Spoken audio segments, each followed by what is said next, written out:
শ্রীধাম বৃন্দাবনে শ্রীমতী রায়ধনী আজ কি করেছে জানো? ও রায় যমুনায় যাইয়া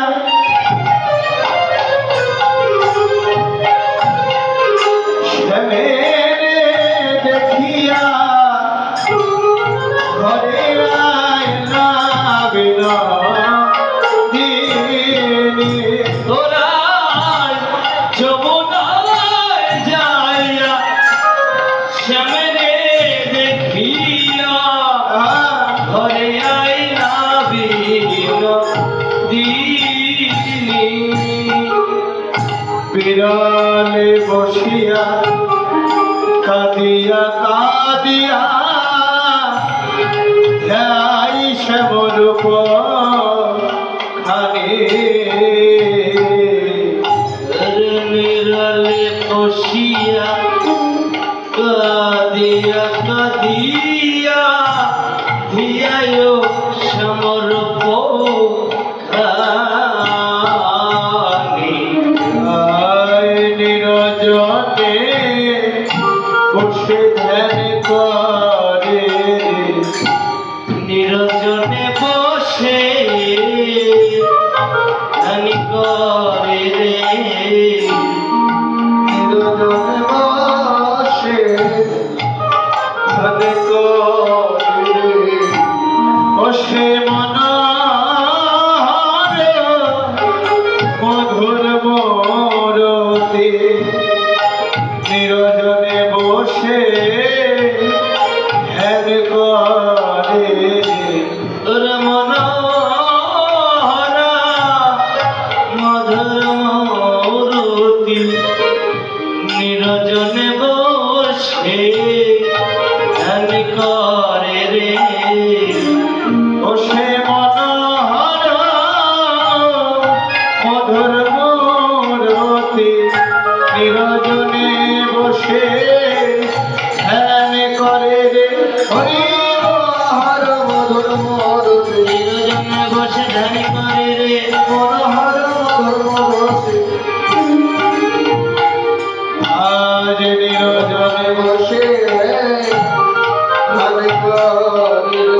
ধ্যায় শ্যামরূপ খানি। ধিয়ায় শ্যামরূপ খানি। আজ রায়ধনী ঘরের কোণে বসে বসে নির্জনে যমুনায় জল আনতে গিয়ে এমন এক রূপ দর্শন করে এসেছে। ওই রূপের মানুষটি দর্শন করে ঘরে এসে সেই রূপের মানুষটির ধ্যান করছে নিরজনে একাকী বসে। দেখুন বাবা, রাধা গোবিন্দের লীলা সকলই জীব শিক্ষার তরে। ভজন কেমন করে করতে হয় রাধারানী যেন নিজে তাকে শিখিয়ে দিচ্ছে। কেমন করে ভজন করবে? নিরজনে বসে ভজন। বহু সঙ্গে ভজন হয় না, ধ্যান হয় না। বহু সঙ্গে হয় নাম সংকীর্তন, আর নিরজনে হয় ভজন।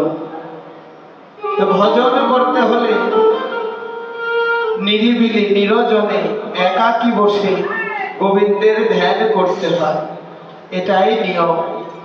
রাধারানী আজকে যমুনা হতে ফিরে এসে ওই কৃষ্ণ গোবিন্দের রূপ দর্শন করে ঘরে এসে ঘরের কোনো কাজ কর্মাদিতে মনোযোগ দিতে পারছে। একেবারে নীরব হয়ে নিরজনে একাকী বসে সেই রূপের ধ্যান করছে। ধ্যায় শ্যামরূপ খানি। রূপের ধ্যান করতে করতে রাধারানী নয়ন জলে বক্ষ প্লাবিত করছে। কেমন করে ধ্যান করছে বৈষ্ণব কবি যেন তাও বলে দিচ্ছে। কেমন করে ধ্যান করছে জানো? নিজ করতলে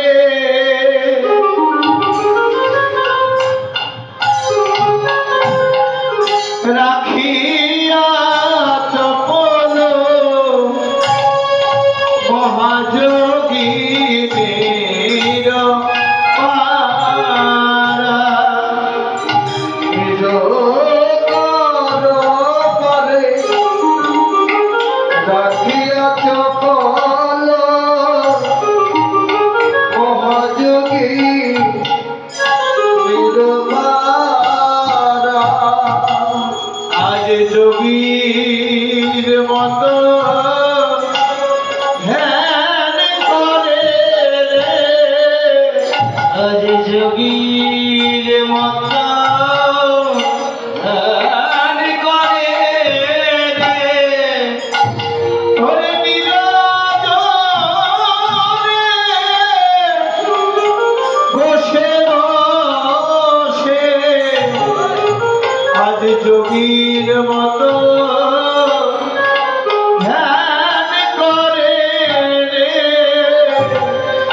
হরির বসে বসে যোগীর মতো ধারি করে রে হরির বসে বসে যোগীর মতো ধারি করে রে সখীর মতো ধারি করে রে মহাযোগীর পালা রাম মহাযোগীর পালা রায়ে ও দুটি নয়নে বহিছে সাধনে ও দুটি নয়নে বহিছে সাধনে ও দুটি নয়নে বহিছে সাধনে ও দুটি নয়নে বহিছে সাধনে আজ শ্রাবণ মেঘের ধারা শ্রাবণ মেঘের ধারা হরে দুটি নয়নে বহিছে সাধনে শ্রাবণ মেঘের ধারা শ্রাবণ মেঘের রাই নয়নে জলে ভেসে যায় রে নয়ন জলে ভেসে যায় রে নয়ন জলে ভেসে যায় রে নয়ন জলে ভেসে যায় রে ওই না রূপের ধ্যান করতে করতে নয়ন জলে ভেসে যায় রে ওই নরবে ধান করতে করতে নয়ন জলে ধ্যান করে রে রূপের ধ্যান করতে করতে আজ নয়ন জলে রূপ ভেসে যায় হরি বল ধ্যান করতে করতে নয়ন জলে ভোগ ভেসে যায় রূপের ধ্যান করতে করতে নয়ন জলে ভোগ ভেসে যায় নয়ন জলে ভেসে যায় আজ শ্রাবণ মেঘের ধারা শ্রাবণ মেঘের ধারা রায়ধনী ওই রূপের ধ্যান করতে করতে নয়ন জলে ভেসে যাচ্ছে। এমন সময় রাধারানীর এক সই এসে উপনীত হলো, যার নাম ললিতা সখী। ললিতা সখী এসে দেখতে পেল রাধারানী এমন করে কি যেন কি ভাবছে আর কান্না করছে। তো বৈষ্ণব কবি পদকর্তা বললেন, কি বললেন? হেন কালে হেথা আয়লা ললিতা, ললিতা ললিতা গাই দেখিবার তরে, দেখিবার তরে রাই দেখিবার তরে দশা দেখিয়া ব্যথিতা হইয়া, আশা দেখিয়া ব্যথিত হইয়া দেখিয়া ব্যথিত হইয়া রাইকে করিল ক্রোধে, এইকে করিল কলে রাইকে করিল ক্রোধে বলেতে নিল, বলেতে নিল, কোলেতে নিল ললিতা সখী বলেতে নিল, ললিতা সখী কোলেতে নিল শিশুকালের সঙ্গিনী ললিতা সখী বলেতে নিল, শিশুকালের সঙ্গিনী ললিতা সখী কোলেতে নিল শিশুকালে সঙ্গিনী শ্রী রাধা বিনোদিনী, শিশুকালের সঙ্গিনী রাধা বিনোদিনী শিশুকালের সঙ্গিনী রাধা বিনোদিনী ললিতা সখী বলেতে নিল, রাইকে করিল কোলে, রাইকে করিল কোলে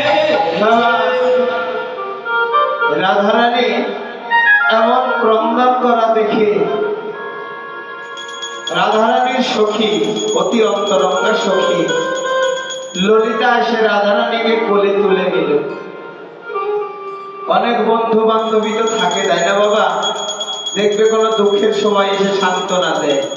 বন্ধু, তোমার কি হয়েছে আমাকে খুলে বলো। রাধারানীর বন্ধু তার সখী ললিতা সখী এসে রায়ধনীকে কোলে তুলে নিয়ে বলছে, রাধে, ও রাধে, কান্না করছিস কেন? রাধার এমন কান্না দেখে মা ললিতা সখী কি করলো জানো? আরে নিজ বাস দিয়া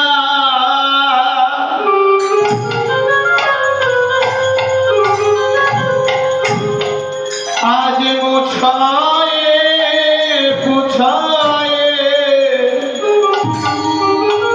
মধুর মধুর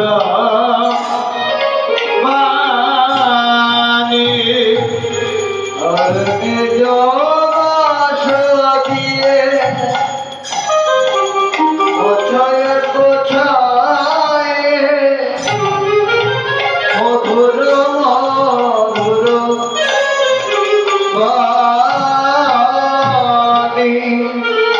ওরে কি লাগি রাধনী এমন হইলি, ওরে কি লাগি রাধনী এমন হইলি, ধনী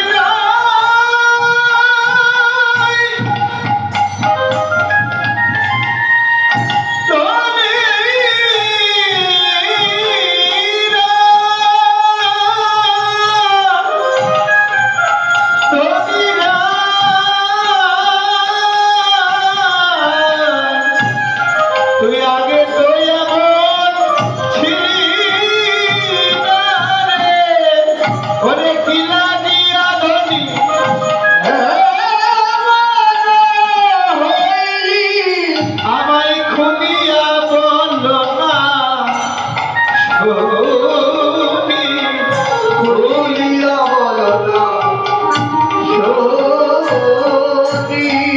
ও তুই কি লাগি আমনি এমন হইলি, খুলিয়া বলো না আমি, খুলিয়া বলো না রে। তুই কেমন করে এমন হলি, ও তুই কেমন করে এমন হলি, তুই কেমন করে এমন হলি, ও তোর মনের কথা খুলে বল রায়, তুই কেমন করে এমন হলি, তোর মনের কথা খুলে বল রায়, কেমন করে এমন হলি, ও তোর মনের কথা খুলে বল রায়, তুই কেমন করে এমন হলি, তোর মনের কথা খুলে বল রায়, কেমন করে এমন ও তোর মনের কথা খুলে বল রায়, কেমন করে এমন হলি, খুলিয়া বল না যদি, খুলিয়া বলো না।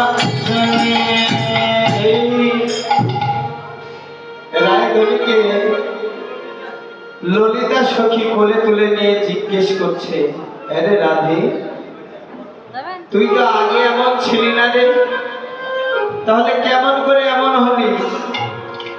আমায় কি একটু বলা যাবে? বলবে কি কেমন করে এমন হলি? রায়ধনী বলছে, সখী রে, আমি তো আগে এমন ছিলাম না, তোরা ঠিকই ধরেছিস।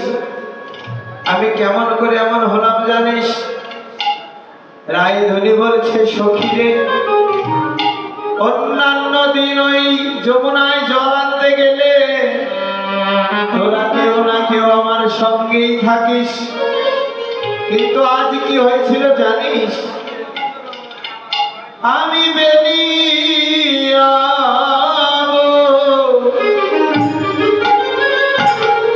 সানকালে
একা গিয়ে ছিলাম জলে দেখলাম জলের মাঝারে শ্যামরায়। আমি দেখিলাম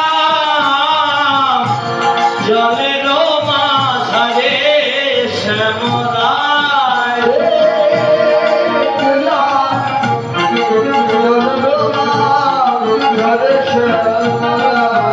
দেখলাম নাগর যে দাঁড়িয়ে আছে, সাগর যে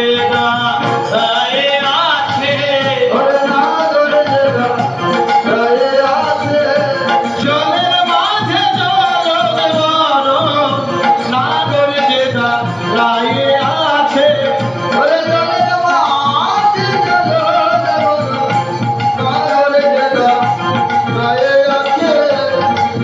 মাঝে নবীর বরণ সাগর যে দাঁড়িয়ে আছে। ওরে জলের মাঝে জলধর ওরে নাগর যে দাঁড়িয়ে আছে। সাগর যে দাঁড়িয়ে আছে, সাগর যে দাঁড়িয়ে আছে। নাগর যে দাঁড়িয়ে আছে।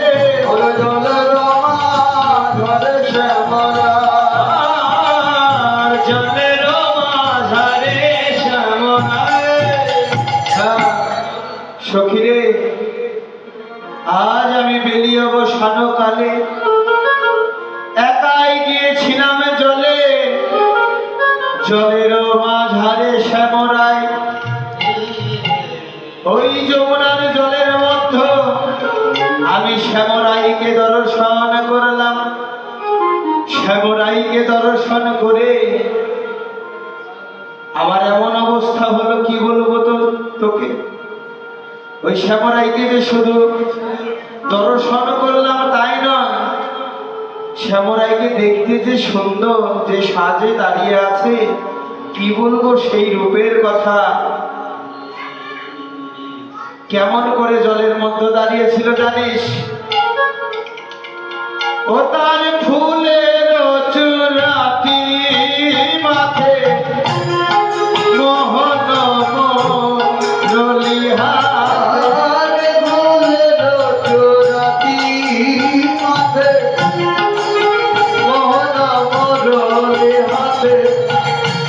ফুলের চূড়াটি মাথে মোহন মোরলি হাতে।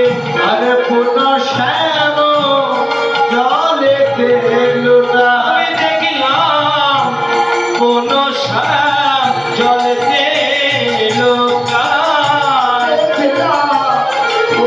শ্যাম জলেতে লোকায়। তখন দেখি একবার, দেখি না